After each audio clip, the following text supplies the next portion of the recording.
most successful businesswomen. She was an entrepreneur that had her own business of trade where she used to take goods from Mecca to Syria and Yemen. She would trade in these different types of transactions. She would make a profit, she would bring that money back, she would then invest that into more goods. So she was a businesswoman, so to speak.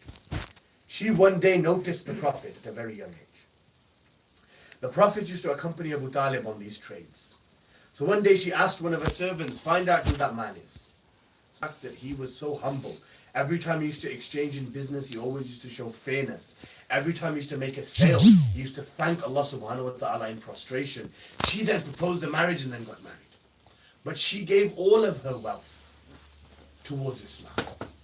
The Prophet has got a very famous statement where he said, Islam has survived due to two things. The first is the wealth of Khadija, and the second is the sword of Ali ibn Abi Talib. Had these two things not have been there, Islam would not have prospered. Why? Because the Prophet lived in Mecca. When he declared his religion and became a prophet and told everybody that he was a prophet and that they had to leave their pagan ways of worshipping idols, they kicked the Prophet out of Mecca. He then lived in the valley of Abu Talib alayhi salam, known as Sipa-e-abbas. He lived there for 2.5 to 3 years eating leaves as his only source of nutrition and his only source of food. He had no money. Those that followed him were also banished from Mecca. Any properties or lands that they left in Mecca was taken from them. Their houses were then usurped. Their goods and gold and treasure and anything that they belonged to them in terms of materialistic goods was all taken away from them. So they had no money. Now for a nation to survive and for a nation to begin in a time like this, money is very important. Without money, you cannot propagate the message of Islam throughout the nation. When the Prophet came to Medina, he needed help. And one of the main things that he had was the wealth of Khadija. Just to put it into our perspective how much money she gave towards this religion, they say that when she proposed to the Prophet, Abu Talib alayhi salam accepted the proposal. The Prophet and Khadija stood face to face against each other. She put so much treasure on the ground between herself and the Prophet that the books of the narration say that either man or woman could not see each other. The Prophet's height was around 6 foot. Imagine that much gold and treasure was placed in front of the Prophet that man and woman could no longer make eye contact because the treasure blocked them. That's how much she gave towards Allah subhanahu wa ta'ala.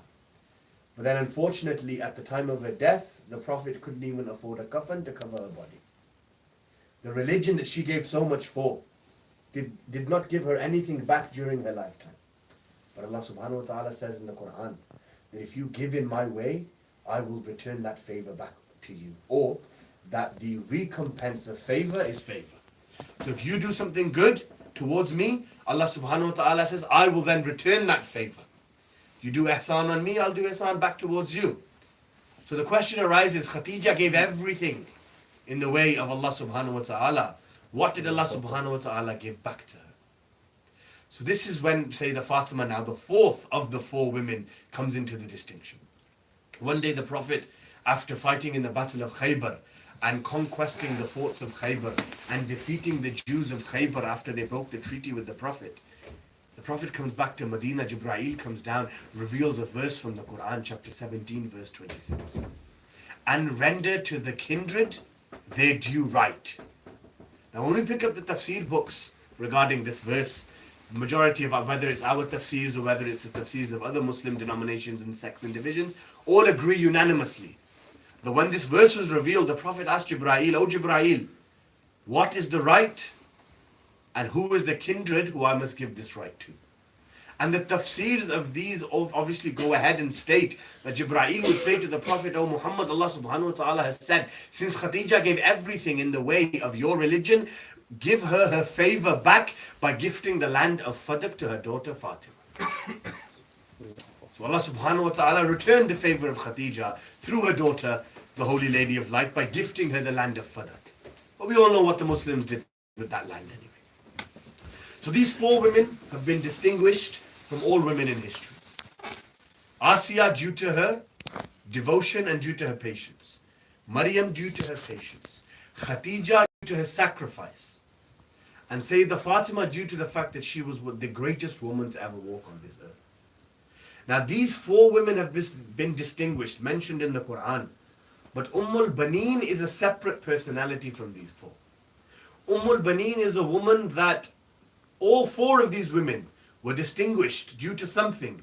All four of those traits were in Baneen. So for example, devotion towards the religion of Allah subhanahu wa ta'ala. Baneen had that devotion when she said to him, "O Abbas, never call Hussein your brother." Subhanallah. Patience and forbearance. She would give 4 sons in the way of this religion, yet she would always ask, "Is my Hussein still alive?" She broke the scales of patience. Prior to her marriage with Amirul Mu'mineen, she wasn't married before, and she belonged to a tribe that was known for its valor, for its bravery. Amirul Mu'mineen, during the lifetime of Sayyidah, did not marry any other women. Yeah, within Islam, obviously, we're allowed to marry more than one woman. But there's a condition. Only if you can do justice between them. If you can't do justice between them, you can't marry more than one woman. Which is why it's a very famous question. They say, who was the favorite wife of the Prophet? Some people come forward with the opinion that it was such and such wife. Some people come and say it was such and such wife. I give the best answer, but through logic. Marry women in 1, 2, 3, or 4. But if you fear that you cannot do justice between them, then only marry the one. When the Prophet was married to Khadija, he did not marry any other women. Many proposals came for him. He did not marry any other women. And once when he was asked about this from his wife Khadija, what's the reason why you do not marry? Is it because you think I will object? The Prophet would say, no, it's not the fact that I think that you will object. It's because Allah subhanahu wa ta'ala says, don't marry more than one woman unless you can do justice between them. Oh Khadija, I love you so much that I fear that if I marry another woman, I will not be able to show her the same amount of love that I am showing you. Therefore, I fear that I may do injustice. So the question, who's the favorite wife of the Prophet? Whilst he was married to the others, he had 8 other wives as well. So he had 9 women in his household. So he believed that he could spread his love equally among 9 other women. Yet when it came to Khadija, he feared that I would not be able to do justice. Just like that, Amirul Mu'mineen has said, whilst I was married to the Holy Lady of Light, I did not marry any other women. And one of the main reasons for this is because I will not be able to distinguish my love and my justice between the Holy Lady of Light and any other woman. Yet on her deathbed, Sayyidah Fatima would say to Amirul Mu'mineen, after I leave this world, Ya Ali, I want you to remarry.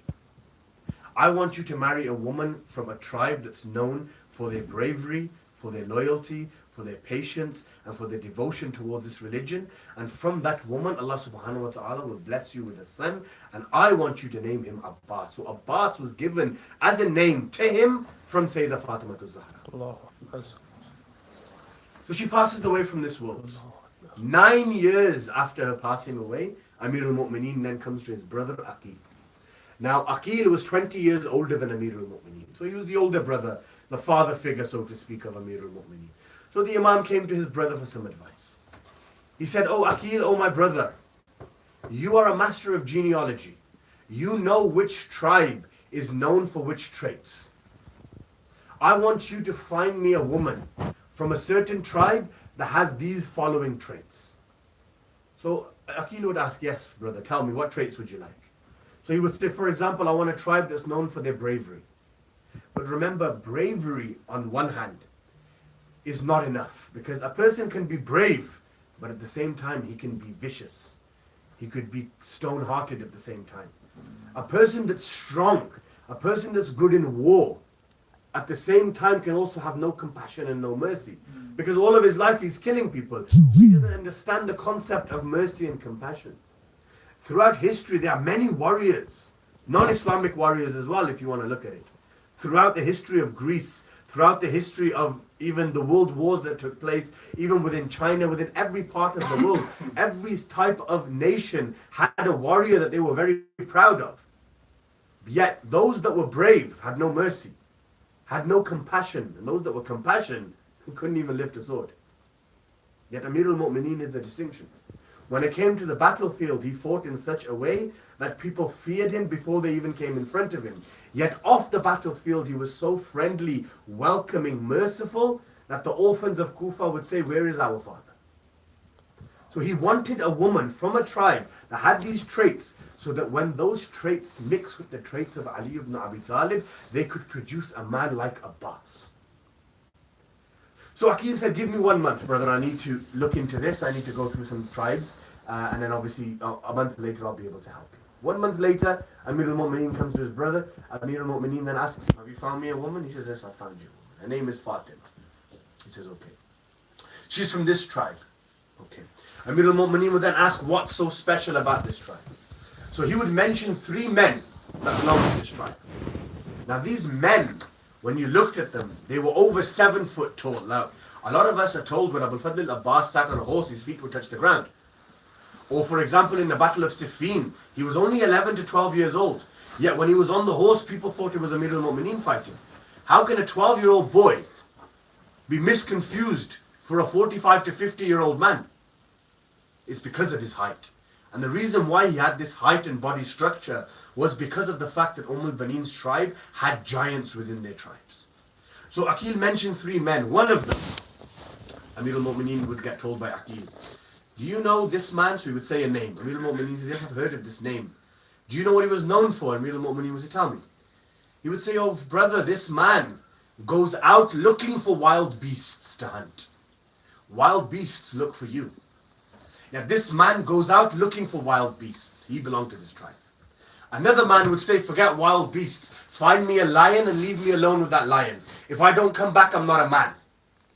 But if I do come back, I'll bring you the head of that lion. This is just the bravery and the courage from that tribe. Then he mentioned a few other different traits and said, I think this tribe is perfect. But let's not wait, let's not delay. Let's go towards this straight away. So Amir al-Mu'mineen with his brother Aqil would come to the house of Baneen. At the time her name was Fatima. They would propose the marriage. The father then would ask her. She would accept the marriage. At that moment, Aqil on that same day recited the nikah ceremony and they were married.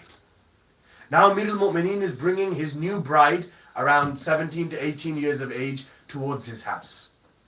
Now here there's something that distinguishes Baneen from the rest of the women of history. When you marry another man who's already been married, or you marry somebody that's already got children, your attitude towards those children is not the same as your attitude towards your own blood children.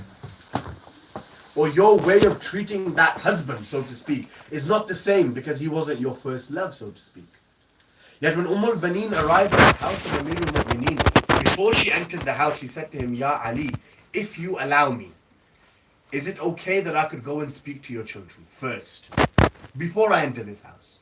I want to make something clear to them. Amir al-Mu'mineen would say, of course, you're my wife, go ahead. So she would come to the entrance of the door. She would see Imam al-Hassan, she would see Imam al-Hussein, she would see Sayyidah Zainab, and she would also see Sayyidah al-Kulthum, 4 children of Amir al-Mu'mineen. She would look at those 4 children and she would say, I am not here to replace your mother, firstly. Because obviously children have doubts in their mind when another woman is coming into their household. So she wanted to clear that doubt from day one. I'm not here to replace your mother. Point 2, I will never be able to take the place of your mother. I am your servant. From day one, she's telling these boys and girls, I am married to your father, but I've come here as a servant to serve you. Number 3, if I have any children from Amir al-Mu'mineen, those children will also serve you. If you need anything, my children and myself, we are here in order to do the service of you, household of the Prophet. Then she entered into the house. 10 years after her marriage with Amir al-Mu'mineen, Allah subhanahu wa ta'ala blessed her with a son that she called Abbas. When Abu Abbas came to this world, they say that Amir al-Mu'mineen took Abu Abbas and handed him into the hands of Aba Abdullah al-Hussein. When Abu Abbas opened his eyes, the first person that he saw was Aba Abdullah. That's why when we relate to his musibah and his martyrdom, he says to his brother, when I came to this world, you were the first one I saw. As I'm leaving this world, I want to see you one last time. Remove the blood or the arrow from my eyes. So then Amir al-Mu'mineen would take Abu Abbas from Imam Hussein and put him into the hands of Sayyidah Zainab. So he grew up in this household. But his mother always told him, you're not equal to them. There is a difference. They are the sons of Fatima, you're my son. Therefore, if they are sitting on a chair, you are sitting on the floor. Never ever call them brother. Never say Akhi Hussein. Always say Sayyidi wa Mawlai Hussein, because he's your master, he's not your brother. So she instilled this into the heart and the minds of her children from day one. Then Allah subhanahu wa ta'ala blessed her with 3 more children. So she had 4 sons from Amir al-Mu'mineen. All 4 of these sons spent their entire life serving the Ahlul Bayt in the household of Amir al-Mu'mineen. The distinction of Abbas began at Siffin. Now, we'll brush through it quickly, but within the battle of Siffin, you'll see that Amir al-Mu'mineen came to fight an opposition. Now, when Muawiyah raised his forces and came to fight Amir al-Mu'mineen in the battle of Siffin, these people already knew that the battle before Siffin was known as the Battle of Jamal. In the Battle of Jamal, Amir al-Mu'mineen annihilated his enemies. Therefore, Muawiyah went to a certain individual that was known for his bravery and for his courage, and he says, I need you to help me wage a war against this Ali. The guy goes, forget me, I've got 7 sons. I'll bring my 7 sons with me, and the 8 of us will kill Ali. No problem. So Muawiyah brings this person towards the Battle of Siffin. As this battle is about to begin, Amir al-Mu'mineen then turns towards his sons, all of them, because he had 4 from Baneen. He had 2 from Fatima al-Zahra. He had Muhammad Hanafiya, and he also had many other children at the time as well. So you're looking at 10 men, or 10 young youth, are standing there. Amir al-Mu'mineen says, who wants to begin this battle? Narai Haidari! At that moment, they say that the first person to come forward was Imam Hassan.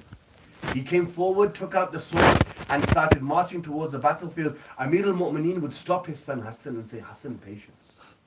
Now, Hassan was an amazing warrior. Unfortunately, history hasn't allowed us or allowed him to show his bravery in the battlefield. Yet don't doubt the bravery and the precision of fighting and combat skills of Imam al-Hassan. In the Battle of Jamal, Muhammad Hanafiya, one of the sons of Amir al-Mu'mineen from a different wife, one day came to Amir al-Mu'mineen and said, Father, I understand Hassan and Hussein are your sons. I am also your son.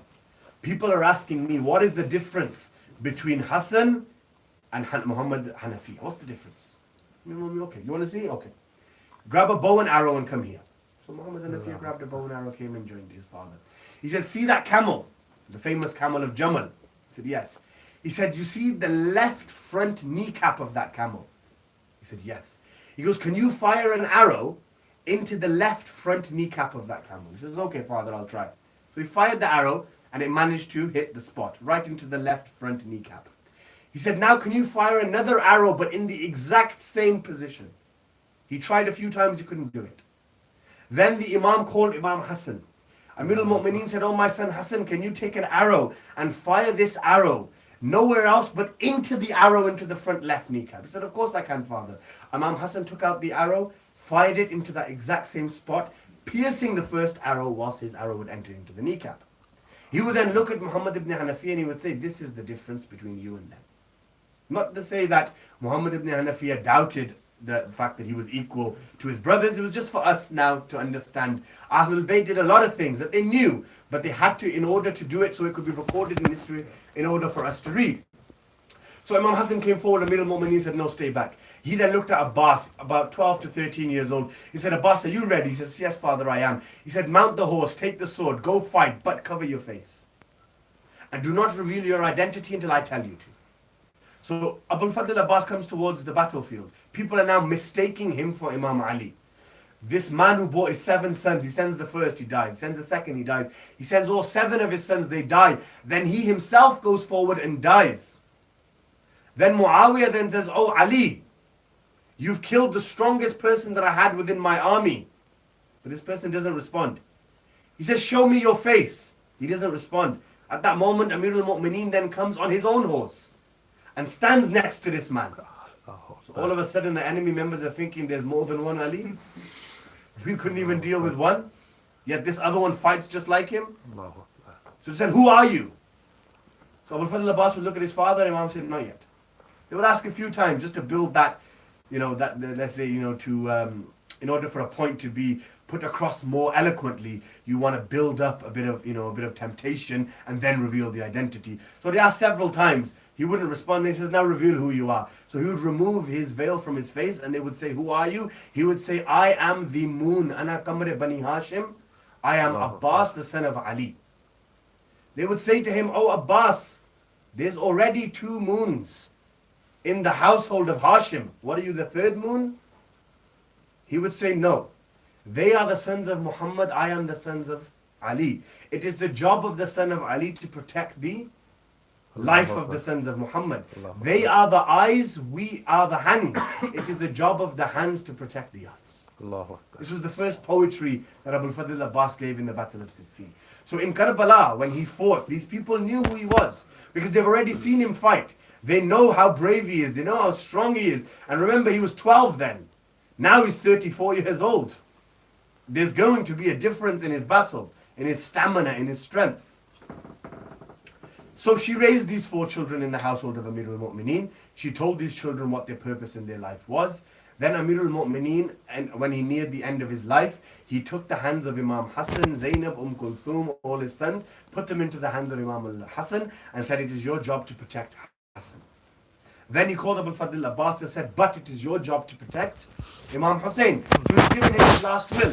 Son, your job is to protect my son Hussein. If he's ever thirsty, you give him water. If he ever needs something, you give it to him straight away without any form of hesitation. So Abul Fadl Abbas said, oh father, I promise I will dedicate my life to this person.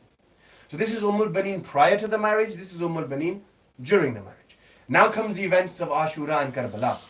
When she was told that Abul Fadl Abbas was going to leave, and she was told that Imam Hussein was going to leave and that they weren't going to return, she called Abbas. She said to him, oh my son, you remember your purpose in this world? You remember why you were created? You know what you're going to do in life? He said, yes, mother, I do. He said, make sure that Aba Abdullah and Zainab and these women within the Ahlul Bayt are safe and secure. He says, mother, I promise you I will not let you down. He then leaves with the Ahlul Bayt. Baneen is now at home. Now, certain questions, why was she not taken, for example? Why did Baneen not join them in Karbala? Why did she stay behind? There are a few different reasons. One reason some people say is because Imam al-Hussein had a younger daughter by the name of Fatima Sughra who was very ill.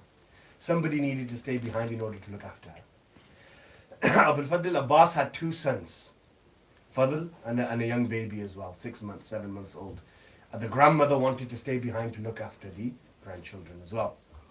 So for several reasons, whatever the reason could be, nonetheless she stayed behind. Now while she's behind, every day she would ask, is there any news from Karbala? Is there any news of Imam Hussein? Is there any news of the battle that took place?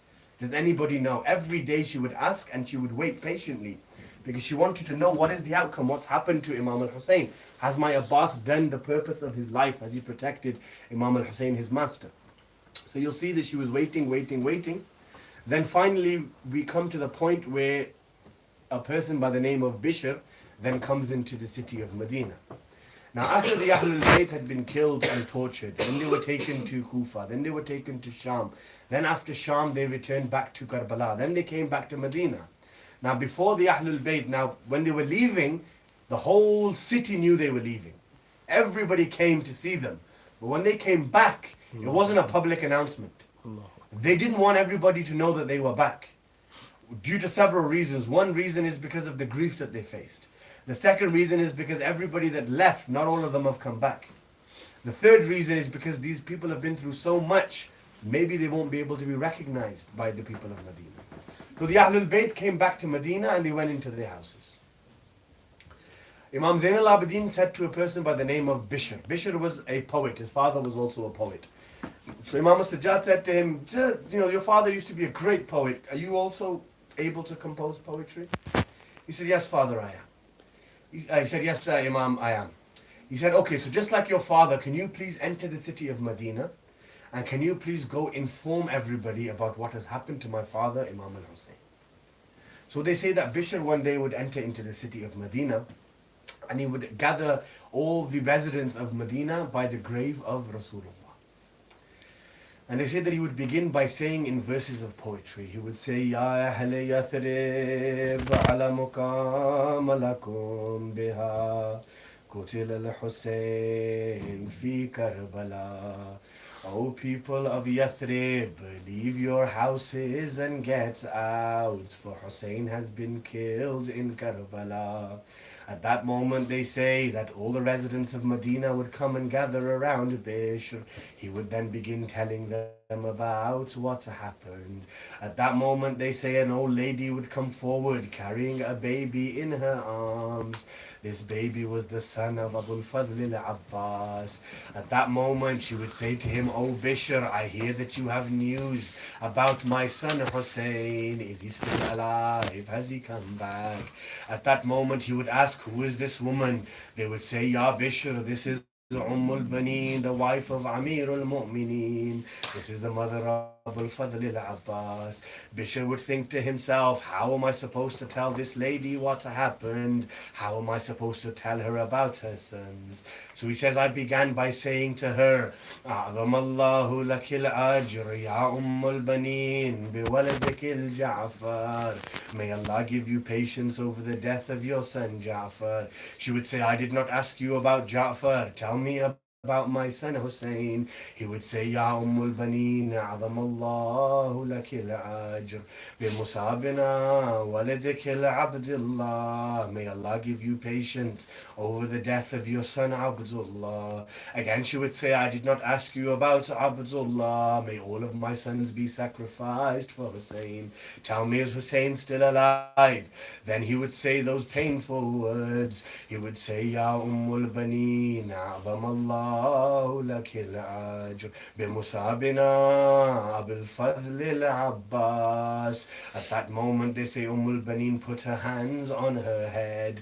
The baby that was in her arms would fall onto the ground. She would say, Ya Bishr, you have cut my heart into pieces.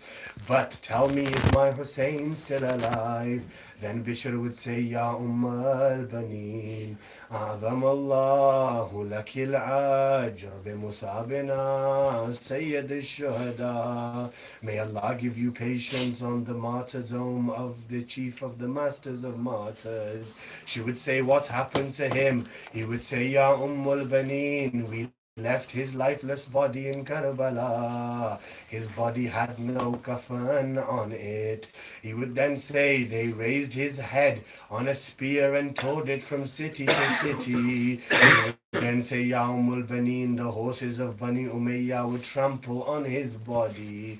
She would then ask, what about Zainab? What happened to Zainab? Bishr would say she became a prisoner for Bani Umayyah.